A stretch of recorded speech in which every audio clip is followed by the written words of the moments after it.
sebabnya engkau bertanya kepadaku tentang apa yang baik. Hanya satu yang baik. Tetapi jikalau engkau ingin masuk ke dalam hidup, turutilah segala perintah Allah. Apa perintah Allah itu? Supaya manusia menyembah Dia. Makanya Yesus di dalam Yohanes 4:22, ya, kamu menyembah apa yang tidak kamu kenal. Kami termasuk Yesus menyembah apa yang kami kenal. Siapa Tuhan yang Yesus kenal? Allah Bapa. Matius 11:25. Bos, permisi saya interupsi sebentar, saya interupsi. Udah, nanti kamu sebentar, Pak Tata tidak menjelaskan. Saya nanti. Pak Indra, jangan diganggu dulu. Ini sudah direncanakan oleh Pak Pendeta Ruben. Pak Indra, Pak Indra, ini diskusi santun ini, Pak Indra. Saya hanya mau melawan pendeta yang sopan. Dia salah. Terlalu semangat Pak Pendeta Indra ini. Tadi kan sudah Pak Indra. Jadi gini ya Bapak Pendeta, memang kita yakin Yesus itu menyelamatkan. Tapi ingat, menyelamatkan di situ bukan berarti harus mentuhankan Dia. Kata Yesus, kalau ingin hidup yang kekal selamat di surga, maka mengenal satu-satunya Allah dan mengenal Yesus yang telah Engkau utus. Gitu. Silakan dulu Bapak Pendeta. Ya, terima kasih Bang Tata. Ya, jadi saya besarkan dulu Pak Pendeta ya. Ya, teman-teman sebentar Pak Pendeta. Ada 1.100 penonton ya. Silakan disupport dari masing-masing pihak. Ada Ustadz Tahta di sini dari narasumber Islam. Kemudian ada Pak Pendeta Ruben dari pihak Kekristenan. Kita support semuanya. Dan jangan lupa untuk di tap layar, dan kemudian jangan lupa juga dukung channel YouTube-nya Ustadz Tahta. Nama channelnya adalah Tahta Channel. Tolong di subscribe ya di YouTube beliau dan ditonton barang sejenak minimal 10 atau 20 menit. Silakan Pak Pendeta Ruben dilanjutkan. terima kasih Bang Arif, Bang Tata. Jadi perintah untuk beribadah ini bagi semua manusia ya.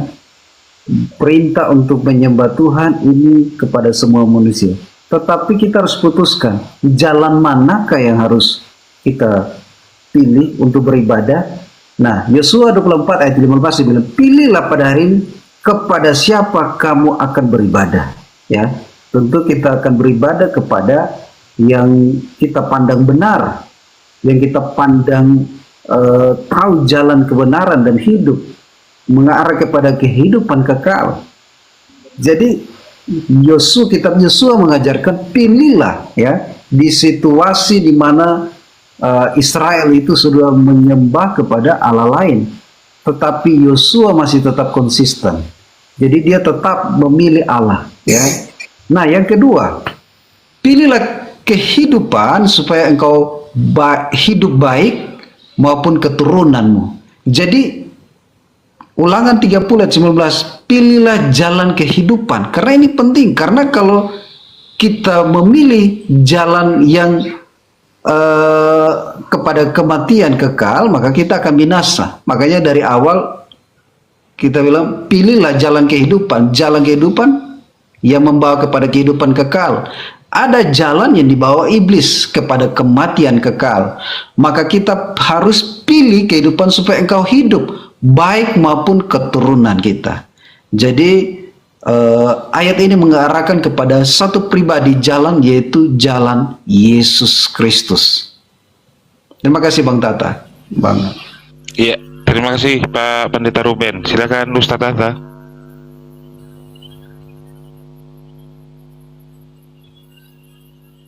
Di mute Ustadz Tata. Di mute Ustadz Tata. Ke mute. Oke. Jadi gini, benar di sini, pada siapa kamu beribadah? Tentu saja harus kepada Tuhan. Nah, Tuhan siapa? Ya Tuhan yang dikenalkan para nabi. Misalnya kami umat Islam, kami menyembah siapa? Karena kami beriman kepada Nabi Muhammad bahwa dia utusannya Allah. Maka Tuhan yang dikenalkan oleh Nabi Muhammad yang kita sembah. Contohnya An-Nisa 36. Wa'budullah wa la tusyriku bihi syai'a. Sembahlah Allah dan jangan kamu sekutukan Dia dengan apapun. Siapa itu Allah? Allah itu Tuhan semesta alam. Al-Fatihah ayat 2. Alhamdulillahi rabbil alamin. Segala puji bagi Allah, Tuhan seluruh alam. Nah, seperti apa Allah itu? Al-An'am 103, la tudrikuhul absar. Asy-Syura ayat 11, laisa kamitslihi syai'un. Tidak serupa dengan apapun. Itulah Tuhan yang benar harus disembah. Karena Tuhan memberi ajaran melalui utusannya. Baik itu memperkenalkan dirinya atau syariat-syariat cara ibadah, kita tahunya dari Nabi yang kita imani. Tadi Nabi Muhammad sudah memperkenalkan Tuhan yang benar. Lalu diperintah kita menyembah Allah. Bahkan Nabi Muhammad sendiri yang memerintahkan, yang memberitahu caranya. Dalam hadis dijelaskan, "Shollu kama ra'aitumuni usolli." Salatlah kamu sebagaimana kamu melihat saya salat. Jadi perintah wajibnya salat diberitahu, prakteknya diberitahu juga. Seperti ini loh, kalau kamu salat, lihatlah aku salat. Nabi salat ada takbiratul ihram, ada ruku, sujud. Ya, nanti diberitahu waktu-waktunya 5 waktu, mulai duhur, asar, maghrib, isya, subuh. Nanti juga Tuhan memerintahkan puasa, turun ayat puasa, ya ayyuhalladzina amanu kutiba alaikumusiyam. Nanti lagi Tuhan memerintahkan haji, turun ayat haji, walillahi 'alan nasi hijjul baiti man istata'a ilaihi sabila. Nanti ada larangan-larangan, hurrimat alaikumul maitatu waddamu lahmul khinzir, dilarang makan B2. Nanti juga ada larangan membunuh, larangan berzina. Itu semua kita tahu lewat siapa? Lewat Nabi yang Allah utus. Begitu juga Yesus. Yesus memperkenalkan Tuhan itu Allah. Markus 12:32. Dengar hai Israel, Tuhan Allah kita, Tuhan itu Esa. Maka Israel saat itu harus mentuhankan Allah yang Esa itu. Seperti apa Tuhan Allah itu? Yohanes 5:37, tidak bisa kamu lihat. Ada di mana Tuhanmu itu? Ada di langit. Matius 18:19. Maka kata Yesus, sembahlah Allah yang kita kenal ini. Jangan menyembah Tuhan yang tidak kamu kenal. Jadi Yesus sudah memperkenalkan Tuhan itu Allah. Kamu menyembah apa yang tidak kamu kenal, kami menyembah apa yang kami kenal. Coba, Tuhan yang Yesus kenal siapa? Allah Bapa. Nah sekarang, Bapak Pendeta, Tuhan siapa yang disembah? Bagaimana caranya? Kalau umat Islam menyembah Allah, caranya dipraktekkan oleh Rasulullah. Caranya diberitahu, "Shollu kama ra'aitumuni usolli." Ya, sholatlah kamu sebagaimana aku mengajarkan sholat. Sebagaimana kamu melihat aku sholat. Begini loh caranya. Setelah kita tahu, melihat Rasulullah, sahabat, oh seperti itu, maka sampai sekarang pun kami sholat sebagaimana yang diajarkan oleh Rasulullah. Gitu, Mbak Pendeta. Oke, lanjut. Ya, terima kasih Ustaz Atta. Silakan Pak Pendeta Yunus Ruben. Ya, terima kasih Bang Tata, Bang Arif. Ya, Assalamualaikum warahmatullahi wabarakatuh, Bang Handi. Jadi Yesus ini menunjukkan dirinya datang ke dunia, ya, dan berkata, "Akulah jalan kebenaran dan hidup. Tidak ada seorang sampai kepada Bapa kalau tidak melalui Dia."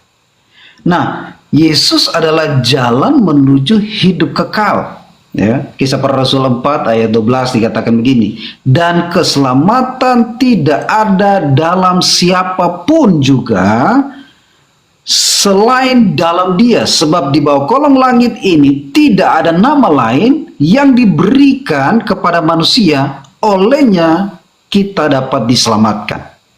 Makanya Yesus menjadi jalan menuju kepada kehidupan kekal.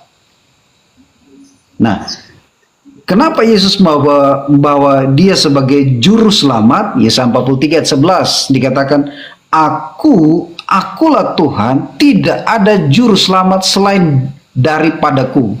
Jadi juru selamat ini, konsep keselamatan telah dirancang oleh Bapa untuk semua manusia, ya, supaya semua yang percaya akan kematian dan kebangkitannya diselamatkan. Inilah yang menjadi kehendak Tuhan, supaya jangan satu orang pun binasa. Ya. Jadi ini yang menjadi rancangan jalan keselamatan, tujuan keselamatan bagi banyak orang. Makasih Bang Tata, Bang Arif. Enak ya, Pak Pendeta singkat-singkat dulu nih. Jadi gini, Bapak Singkat Pendeta, tapi padat. oke, Bapak Pendeta ini jarang dialog ya mungkin. Apa baru-baru ini ya, setelah kenal kita. Nah, karena apa sangat singkat-singkat, tapi bagus lah. Yang penting kita sopan, baik gitu. Ini setiap Bapak Pendeta ngomong, saya tulis semuanya. Nah, jadi tadi Bapak Pendeta pertama Yesus datang ke dunia, tadi sudah saya singgung di sini. Memang Yesus datang di dunia ini, dia ngaku sebagai utusan. Sebagaimana nabi-nabi sebelum Yesus. Apa itu utusan? Penyampai firman. Yohanes 3:34. Ya. Barang siapa yang diutus oleh Allah, maka tugasnya penyampai firman Allah. Makanya Yesus dalam Yohanes 12:50, dia menerima firman, ajaran firman itu. Ya, perkataan Tuhan, Tuhan berkata-kata tidak turun sendiri melalui Yesus.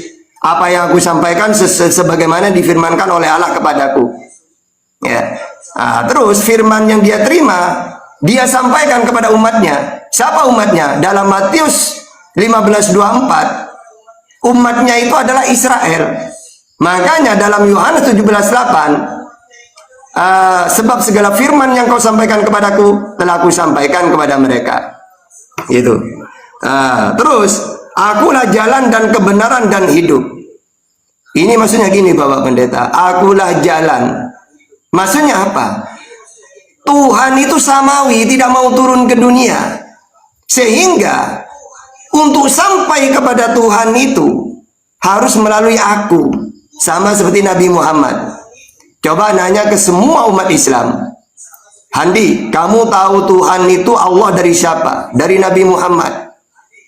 Tahu semua, Tuhan itu Esa, tidak kelihatan, tidak serupa dengan apapun. Kita kenal Allah karena Nabi Muhammad.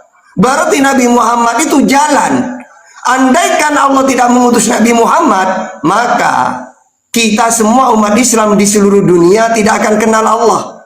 Berarti Nabi Muhammad ini jalan. Kebenaran, kenapa kok kebenaran? Karena apa yang disampaikan Nabi Muhammad,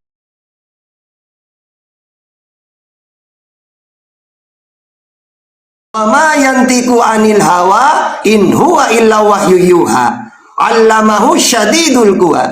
Apa yang aku sampaikan ini wahyunya Allah. Saya hanya menyampaikan, berarti kebenaran. Makanya sifatnya para nabi itu siddiq semua. Karena apa yang disampaikan bukan dari dirinya, sama seperti Yesus. Yesus di dalam Yohanes 17:6, ajaranku bukan dari diriku sendiri, tapi dari Allah yang mengutus aku. Kebenaran berarti. Kenapa kok kebenaran? Karena Yesus ngaku ajarannya bukan dari dirinya. Begitu juga Nabi Muhammad, wa ma yantiqu anil hawa in huwa illa wahyu yuha. Bukan dari dirinya apa yang dia sampaikan. Berarti kebenaran dua orang ini. Ya, kenapa dua nabi atau Musa juga? Kenapa kebenaran? Karena apa yang disampaikan ini firman Tuhan. Kenapa dikatakan jalan? Karena mereka inilah yang memperkenalkan Tuhan. Andai kan tidak ada para nabi, coba bagaimana caranya kita kenal Tuhan? Wong kata Yesus Tuhan di langit. Bahkan di dalam 2 Tawarin 6:18 tidak mau turun, tidak mau menampakkan dirinya. Maka supaya kita kenal Tuhan, Tuhan mengutus para nabi ini. Ibaratkan gini, Yesus, kamu saya utus ya. Kepada siapa ya Allah? Kepada Israel. Apa tugas saya? Ya sama seperti nabi-nabi sebelum kamu, yaitu memperkenalkan bahwa tiada Tuhan selain Allah. Dan kamu harus ngaku bahwa kamu utusanku. Yohanes 17 ayat 3. Berarti Yesus jalan. Begitu juga Nabi Muhammad. Muhammad, kamu saya utus. Kepada siapa ya Allah? Kepada seluruh alam. Wa ma arsalnaka illa rahmatan lil alamin. Tabarakalladzi nazzala al-furqan ala 'abdihi liyakuna lil alamin nadhira. Apa tugas saya ya Allah? Kenalkan bahwa tiada Tuhan selain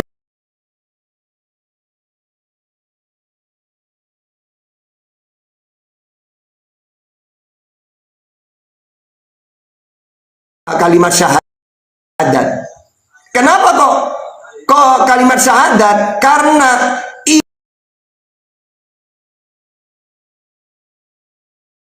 inilah inti para nabi diutus, memperkenalkan Tuhan satu-satunya. Wa ma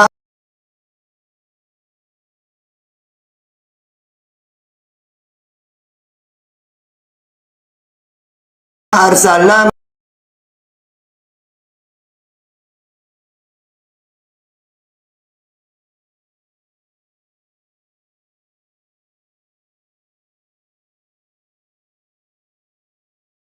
mempertuhankan Allah, mengenali Yesus sebagai utusan.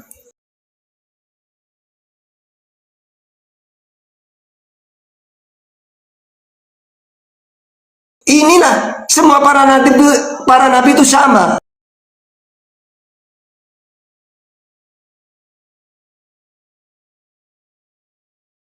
Sama dalam hal apa? Memberi hidup yang kekal, memperkenalkan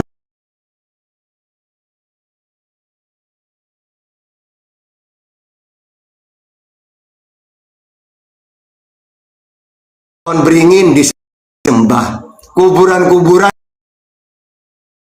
disembah. Kenapa?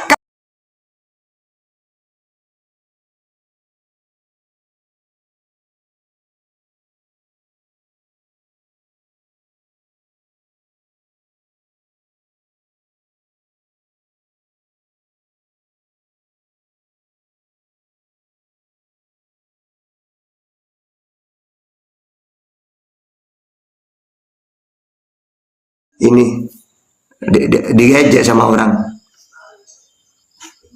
Lanjut.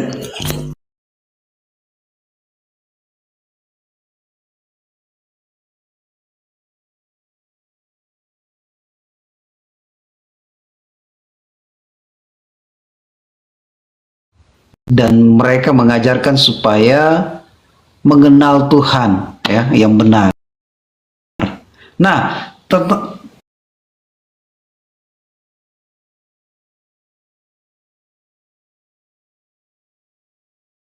konsep keselamatan ini telah dirancang oleh Bapa supaya semua yang bernapas, semua yang hidup jangan binasa, tetapi beroleh hidup yang kekal. Ya, makanya di Matius 1 ayat 21 dikatakan begini, ia akan melahirkan seorang anak laki-laki dan engkau akan menamakan dia Yesus karena dialah yang akan menyelamatkan umat.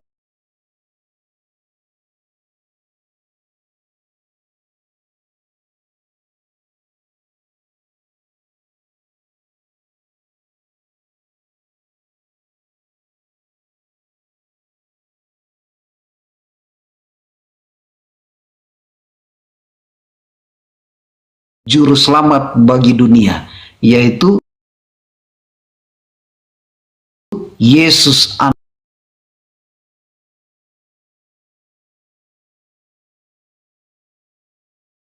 yang tunggal. Nah, sebab di dalam dialah Yesus berdiam secara jasmania seluruh kepenuhan Allah. Nah ini, jadi Kolose 2 ayat 9,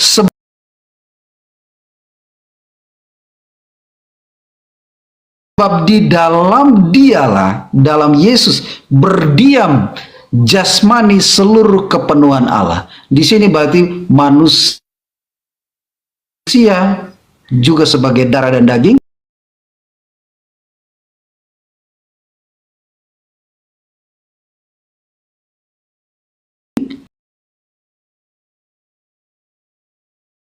si Bang Tata.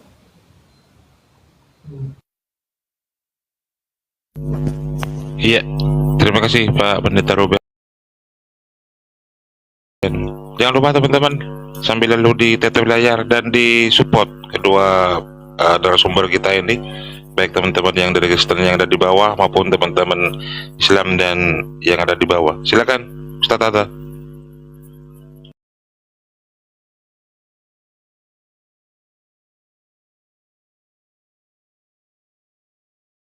Tentang kelahiran Yesus. terus diberitakan sebagai penyelamat, ya gak masalah.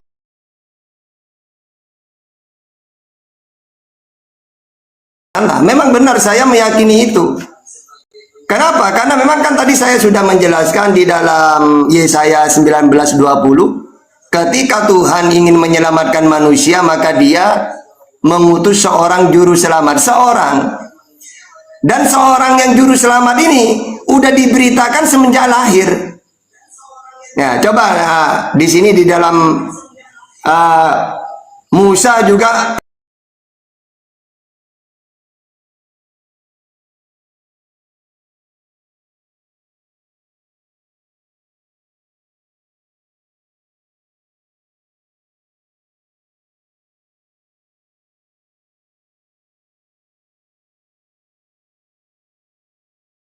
mengutus seorang juru selamat seperti Musa, Daud, Nabi Muhammad. Nah, coba di zamannya Musa kacau Israel itu, ditindas. Maka Tuhan mengutus juru selamat Musa, bukan Tuhan sendiri yang turun. Di zamannya Daud mereka ditindas lagi. Tuhan mengutus juru selamat, yaitu Daud. Akhirnya Daud hari-harinya kerjanya perang melulu. Begitu juga di zamannya Yesus, kacau mereka. Udah banyak yang menyimpang dari Taurat, juga ditindas Romawi. Maka Tuhan mengutus juru selamat Yesus. Jadi Yesus ini juru selamat. Makanya di dalam KPR 13:23, Yesus ini juru selamat. Allah akan membangkitkan juru selamat untuk Israel, yaitu Yesus. Ya, jadi tidak masalah kalau Bapak Pendeta mengatakan Yesus semenjak lahir dia sudah diberitakan sebagai juru selamat. Tidak masalah. Begitu juga di Arab. Di Arab itu sebelum Nabi Muhammad diutus, jahiliyah. Jahiliyah itu apa? Bahkan mereka kalau mempunyai anak perempuan dikubur hidup-hidup. Akhirnya Allah mengutus Nabi Muhammad, sehingga orang Arab sangat luar biasa akhlaknya. Kalau dulu punya anak perempuan dibunuh hidup-hidup. Akhirnya Islam datang, ingat ya, kenapa harus malu punya anak perempuan gitu. Atau orang Arab ini selalu membangga-banggakan suku. Kalau suku ini, oh ini suku paling tinggi, kasta paling tinggi. Islam datang, tidak ada suku-sukuan. Inna akramakum indallah atqakum. Sesungguhnya yang paling mulia di hadapan Allah adalah takwanya. Buang suku-suku itu. Percuma kalian suku tinggi, kasta tinggi, kalau kamu tidak taat kepada Allah, tidak ada harganya. Gitu. Jadi apa? Allah mengutus para nabi ini di zaman ketika umat-umatnya ini lagi kacau. Tujuannya mengutus Musa karena memang kacau saat itu. Fir'aun itu memperbudak Israel. Begitu juga ketika Daud diutus, saat itu kacau Israel. Sehingga tidak masalah ketika Yesus itu diutus mulai dari lahir, udah diberitakan bahwa Allah akan membangkitkan juru selamat kepada mereka, yaitu Yesus. Tidak masalah. Nah, terus ini katanya tadi Yesusnya mati, Allahnya tidak mati, kayak gitu. Memang beda, Pak Bapak Pendeta. Yesus dan Allah itu beda. Yesus ini seorang utusan penyampai firman tugasnya. Allah adalah Tuhan langit dan bumi. Matius 11:25. Makanya utusan tidak lebih besar, tidak lebih tinggi daripada yang mengutus. Di sini dalam Yohanes 13:16, bahkan Bapa mempunyai hidup dalam dirinya sendiri, begitu juga anak diberikan hidup dalam dirinya sendiri. Yohanes 5:26. Sehingga kalau Yesus mati, Bapa ya tidak ikut mati. Wong Bapa ini tidak pernah takluk kepada maut. Sedangkan Yesus manusia yang diutus. Ya, sama seperti Musa, Nabi Muhammad, tapi kan tahta dia bangkit. Walaupun bangkit, dia dibangkitkan. Andai kan dia benar-benar bangkit, dibangkitkan, bukan Tuhan dia. Ada sosok lain yang lebih kuasa, yaitu Bapa yang mengutus dirinya. Kalau kamu mengaku dengan mulutmu bahwa Yesus Tuhan dan Allah membangkitkan dia dari yang mati. Nah, jadi banyak ayatnya bahwa dia dibangkitkan oleh Tuhan. Sehingga kalau Bapa mengatakan tadi Yesus mati tapi Allahnya tidak mati, lo memang beda kok. Kalau yang Bapa Tuhan langit dan bumi, Matius 11:25, Yesus utusan, Yohanes 15:24. Utusan, tugasnya cuma satu, penyampai firman. Karena Tuhan tidak mau turun ke dunia, ibaratkan, Yesus, kamu saya utus ya, apa yang saya sampaikan, kamu sampaikan kepada mereka, yaitu Israel. Nanti isinya ajaran itu, firman Tuhan isinya ajaran. Ada perintah, larangan, akidah, syariat, kayak gitu itu. Jadi seperti itu Bapak Pendeta ya. Oke, lanjut.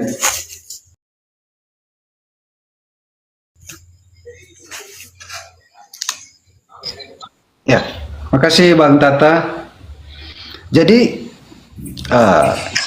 konsep keselamatan telah dirancang oleh Bapa, makanya Bapa dan Anak adalah satu, ya. Makanya dikatakan dalam Yohanes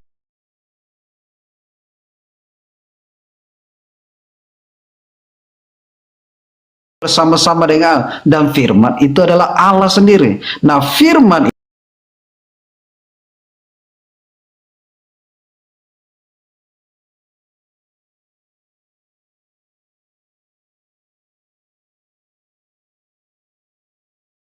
Allah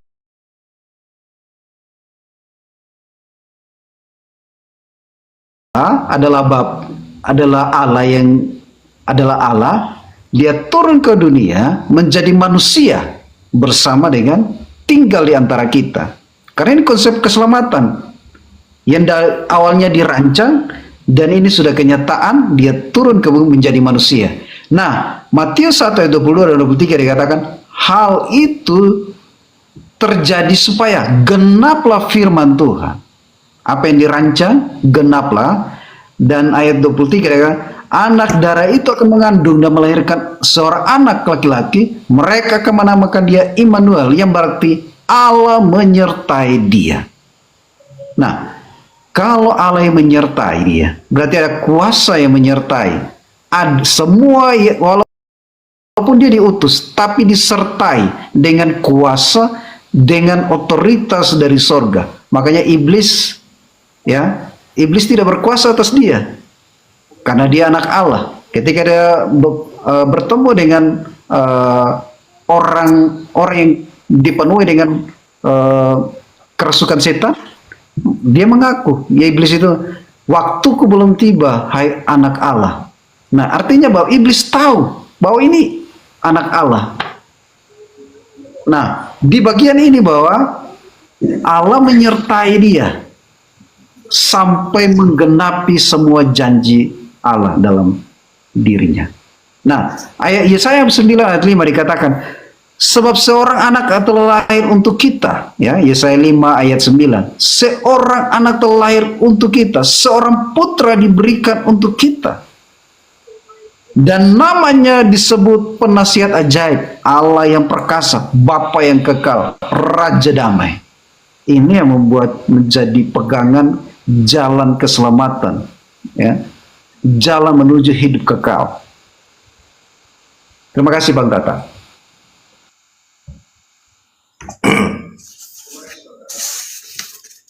Oke, jadi Yesus keselamatan, bahkan Tuhan, karena aku dan Bapak satu. Kalau saya baca ayatnya yang lain, Yesus disebut satu dengan Bapa karena dia menerima firman. Nah, Bapak Pendeta, awalnya dia itu bukan siapa-siapa, tidak satu dengan Bapa dia. Lalu ketika dia menerima firman di dalam Yohanes 12:50, maka aku dan Bapa satu. Lalu setelah firman itu disampaikan kepada mereka, mereka menerima dalam Yohanes 17:8, sebab segala firman yang kau sampaikan kepadaku telah kusampaikan kepada mereka. Mereka juga satu. Berarti aku, Bapa, mereka satu. Tiga-tiganya ini. Bapa, Yesus, mereka. Ini datanya. Yohanes 17:21 sampai 23. Supaya mereka semua menjadi satu sama seperti engkau, ya Bapa, di dalam aku dan aku di dalam engkau, agar mereka juga di dalam kita, supaya dunia percaya bahwa engkau yang telah mengutus aku. Dan aku tahu, dan aku telah memberikan kepada mereka kemuliaan yang engkau berikan kepadaku, supaya mereka menjadi satu sama seperti kita ada adalah satu. Aku di dalam mereka dan engkau di dalam aku, supaya mereka sempurna menjadi satu, agar dunia tahu bahwa engkau yang telah mengutus aku, dan bahwa engkau mengasihi mereka sama seperti engkau mengasihi aku. Yohanes 14:20. Pada waktu itulah kamu akan tahu bahwa aku di dalam Bapakku dan kamu di dalam aku. Jadi aku dan Bapa satu ini bukan berarti Yesus Tuhan, tidak. Dia satu dengan Bapa karena dia menerima firman. Ketika firman disampaikan,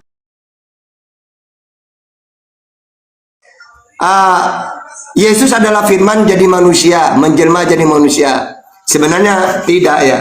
Kalau kita firman ini Pak ya, perkataan Tuhan firman itu tidak pernah menjelma.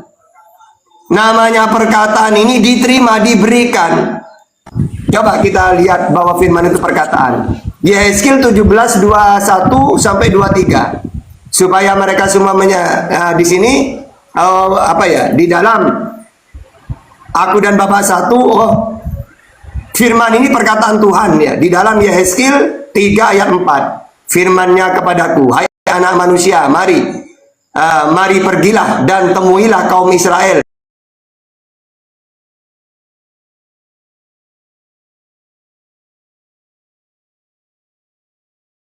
Tuhan tentang Israel dan tentang Yehuda.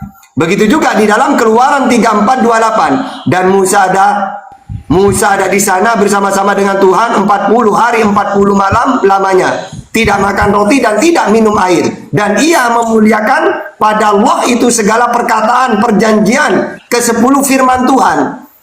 Jadi firman itu Pak tidak pernah menjelma menjadi siapapun, tidak. Firman itu diberikan. Jadi gini ya, firman itu tidak pernah kata Yesus, apa yang aku sampaikan sebagaimana yang difirmankan oleh Allah kepadaku. Jadi Yesus bukan firman jadi manusia, bukan. Manusia yang menerima firman. Bahkan Yesus mendengar firman itu. Ya. Jadi tidak pernah menjelma firman itu, diperdengarkan. Mana datanya Yesus mendengar firman? Ini baca Yohanes 15:15. Karena aku telah memberikan kepada kamu segala sesuatu yang telah kudengar dari Bapa. Juga di dalam Yohanes 8:40, aku seorang yang mengatakan kebenaran kepadamu, yaitu kebenaran yang kudengar dari Allah. Nah, jadi yang benar itu Pak, firman itu perkataan Tuhan tidak pernah menjelma, tapi diberikan. Makanya kata Yesus, sebab segala firman yang kau sampaikan kepadaku, aku dengar. Lalu aku sampaikan apa yang aku dengar kepada umatku Israel. Sama seperti Nabi Muhammad itu loh. Nabi Muhammad kan menerima firman. Setelah dia terima, disampaikan kepada sahabat. Sahabat menghafal, menulis, sehingga kalau dibukukan firman Tuhan itu, Al-Quran itu, Yesus juga menerima firman. Andaikan dibukukan menjadi Injil, Musa juga menerima firman. Kalau dibukukannya kitab Taurat. Jadi firman itu tidak pernah menjelma jadi manusia. Firman itu ajaran, isinya perintah, larangan, akidah, syariat. Nah, kalau Kristen beda. Enggak. Kalau di dalam Kristen, Yesus itulah firman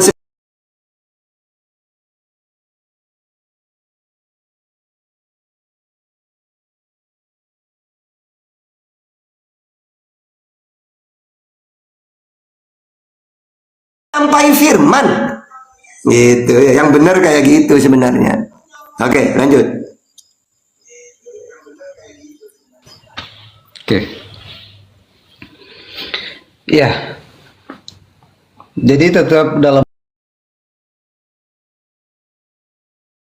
rencana Allah bahwa Yesus menjadi jalan keselamatan dan menjadi korban yang sempurna, ya. Karena apa? Karena dia yang tidak mengenal dosa, 2 Korintus 5, dia tidak mengenal dosa, tapi dijadikan dosa. Kenapa dia harus jadikan dosa? Karena kitalah yang harus menanggung dosa itu, ya. Makanya Yohanes 1 ayat 9b dikatakan begini, Yesus adalah domba Allah, ya. Lihat anak domba Allah yang menghapus dosa manusia.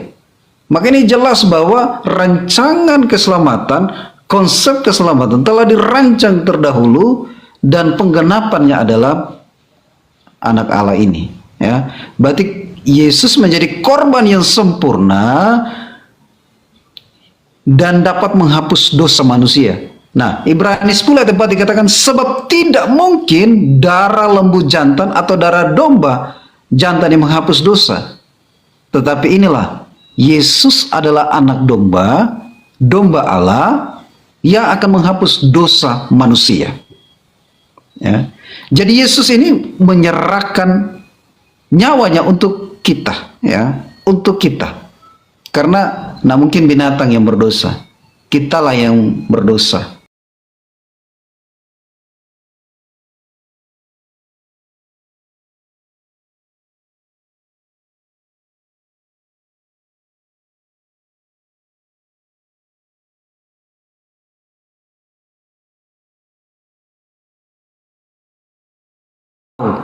Untuk kita, ya. Jadi yang sebenarnya kematian memang sudah ada dalam rancangan kehendaknya sendiri juga, dan menyerahkan nyawanya untuk kita dari dosa-dosa kita. Makanya Yohanes 10 ayat 18, tidak seorang pun dapat mengambil nyawa daripadaku, melainkan aku yang memberikannya menurut kehendakku sendiri. Aku berkuasa memberikannya dan berkuasa mengambilnya kembali.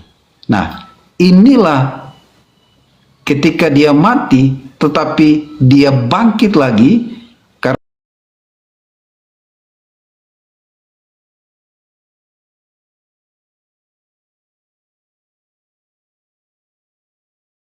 dia akan diselamatkan. Makasih Bang Tata.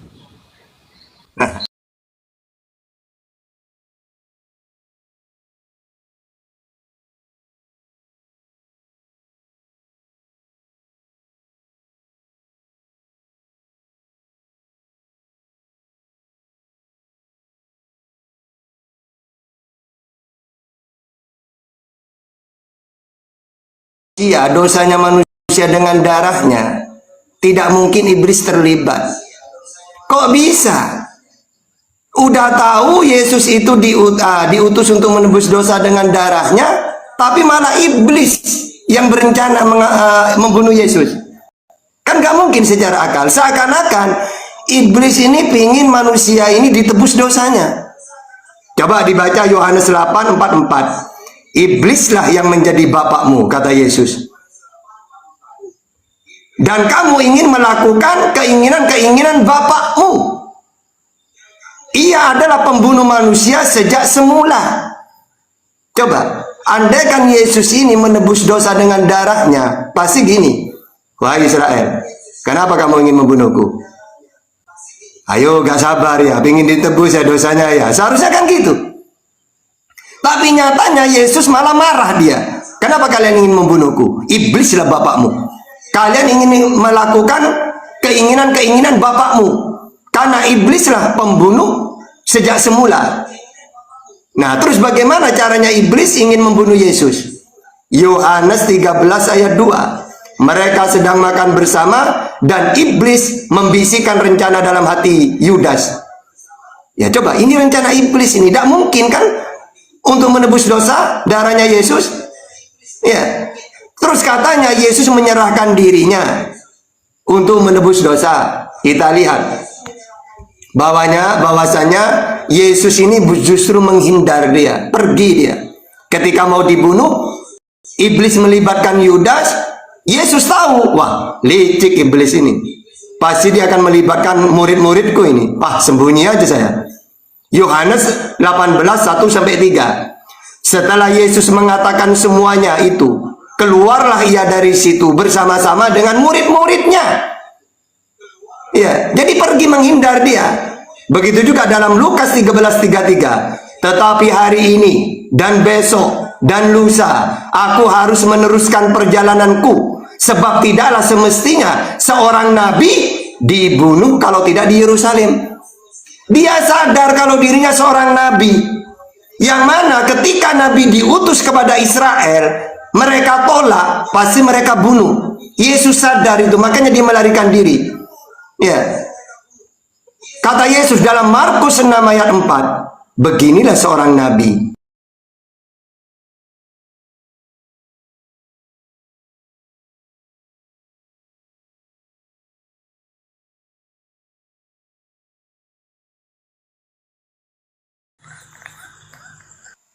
Udah bisa. Oke. Nanti kalau pendeta yang ngomong jangan ada yang masuk dulu.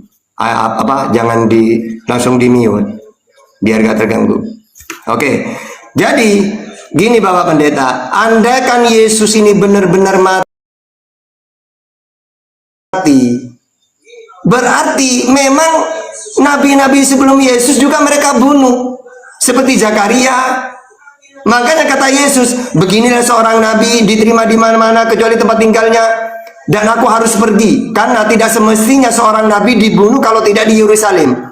Jadi Yesus tidak pernah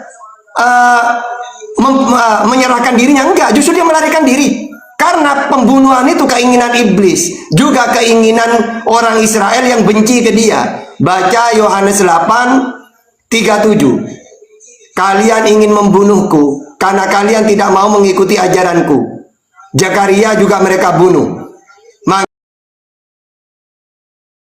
Makanya mereka ini suka membunuh para nabi. Dalilnya Wahyu 16 ayat 6. Lalu kalau memang Yesus tidak menebus dosa dengan darahnya, dengan apa Yesus menebus dosa? Sama seperti nabi-nabi yang lain. Bagaimana caranya nabi-nabi yang lain cara menghapus dosa? Dengan cara bertobat. Matius 4:17. Sejak waktu itulah Yesus memberitakan, bertobatlah sebab kerajaan surga sudah dekat. Matius 18:3 sampai 8. Lalu berkata, aku berkata kepadamu, sesungguhnya jika kamu tidak bertobat dan menjadi seperti anak kecil ini, kamu tidak akan masuk ke dalam kerajaan surga. Bagaimana caranya tobat? Istighfar, minta ampun. Lukas 11 ayat 4. Dan ampunilah kami akan dosa kami, sebab kami pun mengampuni setiap orang yang bersalah kepada kami. Kenapa ajaran Samawi menebus dosa ini dengan bertobat? Karena Tuhan ingin membuktikan bahwa dirinya maha pemaaf. Bersihkanlah dirimu dengan istighfar, dengan minta ampun, dengan bertobat. Karena aku Tuhan maha pemaaf. Mana datanya? Di dalam 1 Yohanes 1 ayat 9. Jika kita mengaku dosa kita, maka Allah adalah setia dan adil, sehingga ia akan mengampuni segala dosa kita dan menyucikan kita dari segala kejahatan, kesalahan. Jadi tidak pernah, ingat ya, kalau kamu ingin ditebus dosanya, tenang manusia, saya Tuhan akan turun ke dunia, nanti kamu sembelih aku ya, dengan darahku kalian ditebus. Gak ada. Tapi Tuhan mengatakan, saya ini maha pemaaf. Kalau kamu melakukan dosa, bertobatlah kepadaku, niscaya aku akan membersihkan dosa-dosamu. Tidak ada, ingat ya, kalian dosa, nanti tenang, sembelih aku akan menjelma jadi manusia, lalu kamu potong saya, dengan darah saya akan ditebus dosa manusia. Gak ada, itu ajaran pagan kayak gitu itu ya, tumbal namanya. Gitu Bapak Pendeta. Tapi saya ini bukan keras ini ya, suara saya memang gitu. Ya, jangan takut, nanti pendeta kok galak kata gitu. Ada Ustaz Alif, Ustaz Tata. Assalamualaikum Ustaz Alif. Assalamualaikum. Habis ini kalau bisa biar tidak Waalaikumsalam warahmatullahi. Biar tidak bosan berdialog dengan Ustaz Alif. Ini kami satu organisasi, beliau ketua, biar enak nanti. Kalau dengan saya melulu, bosan nanti Pak Pendeta. Lanjut aja, selesaikan Ustaz. Lanjut aja. Nanti bisa tiktokan dengan Ustaz Alif. Oke, lanjut. Tapi izin dong sebelum ke Ustaz Alif. Oh, iya, 1,5 menit bisa nggak? Setengah menit doang. Ya ada 2 nih. Pak Pendeta, kalau hanya Yesus yang juru selamat, gimana nasibnya Nabi sebelum datang Yesus? Nggak ada yang nyelamatin dia dong. Kaumnya Musa, Daud dan seterusnya. Siapa yang nyelamatin dia? Kalau hanya Yesus. Silakan.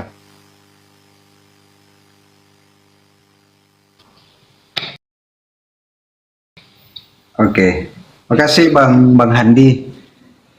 Bang Tata, terima kasih. Jadi yang menyelamatkan mereka ya lewat waktu kematian Tuhan Yesus, dia turun ke alam maut dan menyelamatkan mereka.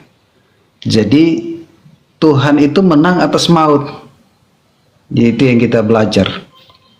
Nah, ini saya teruskan, ini ayat terakhir dalam konsep keselamatan yang telah dirancang oleh Bapa. Dikatakan begini, kita ditebus oleh darah, ya.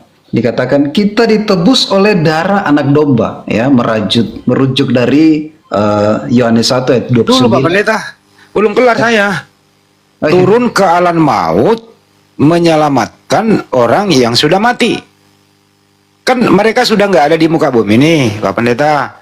Baru ya Yesus. Jadi sebelum ada Yesus, mereka ini semua nggak selamat loh.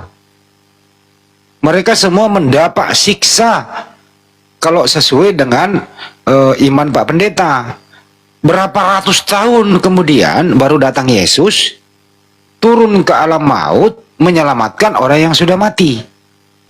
Pertanyaannya adalah, ini bagaimana konsepnya Pak Pendeta? Orang yang sudah mati mau diselamatkan lagi gitu. Berapa ratus tahun mereka menderita Pak Pendeta? Kalau menurut konsep Pak Pendeta, silakan.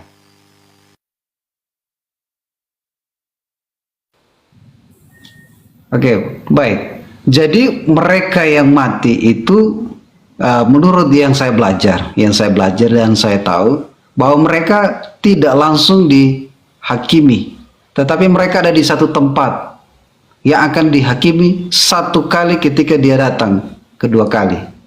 Nah, jadi disitulah Tuhan masuk ke dalam alam maut, membebaskan mereka yang terikat.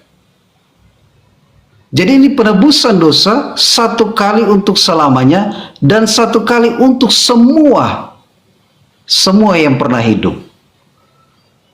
Nah, itu yang saya tahu.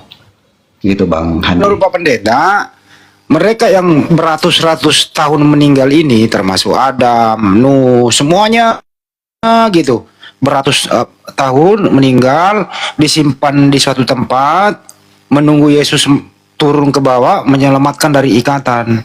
Begitu ya. Ini ada datanya nggak sih Pak Pendeta, kok gaya-gaya kayak gini? Ada bisa memberikan data dikit gitu? Silakan.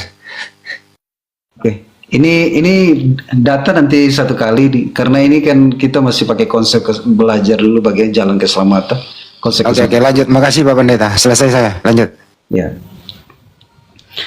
Terima kasih Bang Handi, Bang Tata. Jadi kita ditebus oleh darah anak domba karena merujuk dari Yohanes 1:29 bahwa lihatlah anak domba Allah yang menghapus dosa dunia. Dan bagaimana dosa ini dapat ditebus? Kita tidak ditebus dengan barang yang fana, ya. Bukan dengan emas dan perak. 1 Petrus 1 ayat 18 dan 19. Kita ditebus bukan dengan barang yang fana, dengan emas dan perak, melainkan dengan darah yang mahal, ya. Jadi yaitu darah Kristus yang sama seperti darah anak domba yang tak bernoda dan tak bercacat. Inilah yang dapat menebus kita. Nah, konsep keselamatan ini yang merujuk kepada penggenapan, yaitu anak, ya. Kalau semua ayat merujuk ke ini, berarti saya pribadi harus percaya karena ini konsep keselamatan. Jadi kita ditebus bukan karena perbuatan baik kita, tetapi karena kasih Tuhan, ya. Sebelum kita mengenal Tuhan, Dia telah lebih dulu mengasihi kita. Sebelum kita ada, Dia telah membentuk kita sebelum dunia dijadikan. Jadi telah ada dalam rancangan Allah, telah ada dalam pikiran Allah setiap kita. Jadi kita ini telah ditebus dengan darah yang mahal, yaitu darah Kristus yang sama seperti darah anak domba yang tak bercacat dan tak ternoda. Jadi tidak ada korban persembahan lain yang dapat menghapuskan dosa. Ya, kalau zaman Taurat memang ada darah binatang, ada lembu, sapi, bahkan merpati. Tetapi ketika darah anak domba ini mati, inilah yang membuat kita dapat masuk kepada hidup kekal. Makanya dikatakan, di mana aku berada, di situ pun kamu berada. Inilah janji Tuhan. Kalau kita percayakan janji Tuhan ini, maka kita akan selamat. Inilah janji Tuhan. Terima kasih Bang Tata. Oke. Oke. Jadi gini Bapak Pendeta ya. Sifat-sifatnya Tuhan itu tidak akan berubah. Yaitu sifat Maha Pemaaf. Makanya untuk membuktikan dia Maha Pemaaf, maka setiap manusia yang berdosa harus minta ampun. Ampunnya dosa kami, bertobatlah. Nah, andaikan dengan darah, Tuhan juga tidak akan merubah ketetapan. Apa ketetapan itu? Membunuh manusia ini dosa besar. Makanya andaikan Tuhan ini menebus dosa dengan darah, dia memilih sesuatu yang halal. Contohnya domba. Domba tidak apa-apa disembelih. Maka andaikan Tuhan butuh korban darah, ya darah binatang yang halal. Di Islam juga korban itu binatang yang halal. Tapi kalau ajaran pagan, dewa-dewa, segala sesuatu ditebus dengan darah tumbal. Oh, ini matahari ini tidak terbit, gelap, dewa lagi butuh tumbal, maka mereka mau tidak mau ada manusia yang harus ditumpahkan darahnya. Atau ada orang dulu, orang-orang yang kuno-kuno itu pingin kaya, anaknya yang jadikan tumbal supaya kaya mendadak. Apa tumbalnya? Manusia. Atau dulu pernah, apakah mitos atau enggak saya nggak tahu, tapi masuk akal, ada pabrik besar rusak, minta tumbal. Maka mau tidak mau yang punya pabrik minta apa? Menculik anak kecil gitu kan, dulu ada kan kisah-kisah gitu itu, untuk dijadikan tumbal. Jadi Bapak Pendeta harus bisa membedakan antara kurban dan tumbal. Kalau korban darah binatang, kalau korban darah, kalau tumbal darah manusia. Ini ajaran bukan samawi, sehingga tidak mungkin Tuhan mengajarkan tumbal. Makanya Yesus mati itu kalau dalam versi Kristen rencana iblis. Berarti ketika Kristen mengatakan menebus dosa dengan darah manusia, ya cocok dengan yang menginginkan Yesus mati siapa? Bukan Tuhan. Tuhan melarang membunuh manusia. Apa kata Yesus? Iblislah bapakmu, karena kalian ingin melakukan kemauan iblis. Dialah pembunuh sejak semula. Gitu. Jadi secara logika saja udah dah nyambung. Karena dari zaman dulu sampai sekarang Israel dan Islam kurban binatang. Sedangkan ajaran pagan tumbal manusia, bukan dari Tuhan. Manusia ini membunuh manusia bukan dari Tuhan. Karena dari Tuhan wajib melindungi manusia, tidak boleh dibunuh. Tapi kalau ajaran tumbal, mereka menumbalkan darah manusia, ini bukan samawi. Kalau samawi ini binatang, cara menebus dosa, taubat kata Yesus. Bertobatlah. Kalau kamu tidak bertobat dan menjadi seperti anak kecil ini, kamu tidak akan masuk kerajaan surga gitu. Jadi harus tahu asal usulnya, sehingga tidak gampang langsung kita percaya gitu. Gitu Bapak Pendeta. Oke, lanjutkan. Ya, terima kasih Bang Tata. Jadi konsep keselamatan telah dirancang oleh Bapa, ya. Makanya karena Roma 5 ayat 9 dikatakan begini, karena kita sekarang telah dibenarkan, karena lewat oleh darahnya kita pasti akan diselamatkan dari murka Allah. Karena darah ini tidak bisa harus menghapus dosa, menyucikan dari dosa, membebaskan kita dari maut. Darah ini, maka ada murka Allah kalau dosa ini belum terhapus. Maka telah dirancang oleh Bapa murka, tetapi karena Yesus taat sampai mati, ya. Jadi ketika dia mati di kayu salib, memang ada yang mengatakan dia pasti kalah, Ya, iblis pasti menang, tetapi Yesus itu tidak mati. Artinya dia bangkit kembali. Nah, Tuhan Yesus ingat bahwa ketika penjahat saja yang di samping, katakan, ya ada satu yang menghujat, ada satu yang mengaku. Bila engkau datang sebagai raja, ingatlah akan aku. Tetapi ada yang menghujat. Sama-sama dia kayu salib, ada juga menghujat. Makanya ini dikatakan bahwa semua penggenapan, semua dalam rancangan Allah. Semua. Jadi kita dibenarkan karena ada darah. Oleh darahnya kita dibenarkan. Berarti kita telah dihapus dosa kita. Ya. Nah, jadi Roma 5 ayat 8 dikatakan Kristus telah mati untuk kita. Ketika kita masih berdosa, kita belum mengerti, belum tahu dosa, sudah tinggal dalam dosa, kita belum mengerti Tuhan, kita sudah berdosa. Maka kematian Kristus ini, rancangan keselamatan ini, Kristus telah mati untuk kita, maka kita diselamatkan, ya. Jadi rancangan keselamatan telah dirancangkan supaya semua yang percaya kepadanya tidak binasa, melainkan beroleh hidup kekal. Inilah rancangan Bapa untuk kehidupan kekal. Lewat kematian anaknya, dan dia taat sampai mati. Dan dia naik ke surga, jadi pemenang. Dia menang atas maut, menang atas dosa. Terima kasih Bang Tata. Ya, ini langsung penutup ya. Nanti kalau Bapak Pendeta punya waktu lagi setelah ini, apakah nanti Ustadz Alif, karena Ustadz Alif itu orangnya lembut, cocok dengan Bapak Pendeta. Coba habis ini sedikit aja. Dia itu ketua saya ya. Biar Bapak Pendeta mulai beberapa hari ini cuma dengan saya. Itu pun dikomalini terus gitu. Nah, langsung gini. Jadi gini Bapak Pendeta.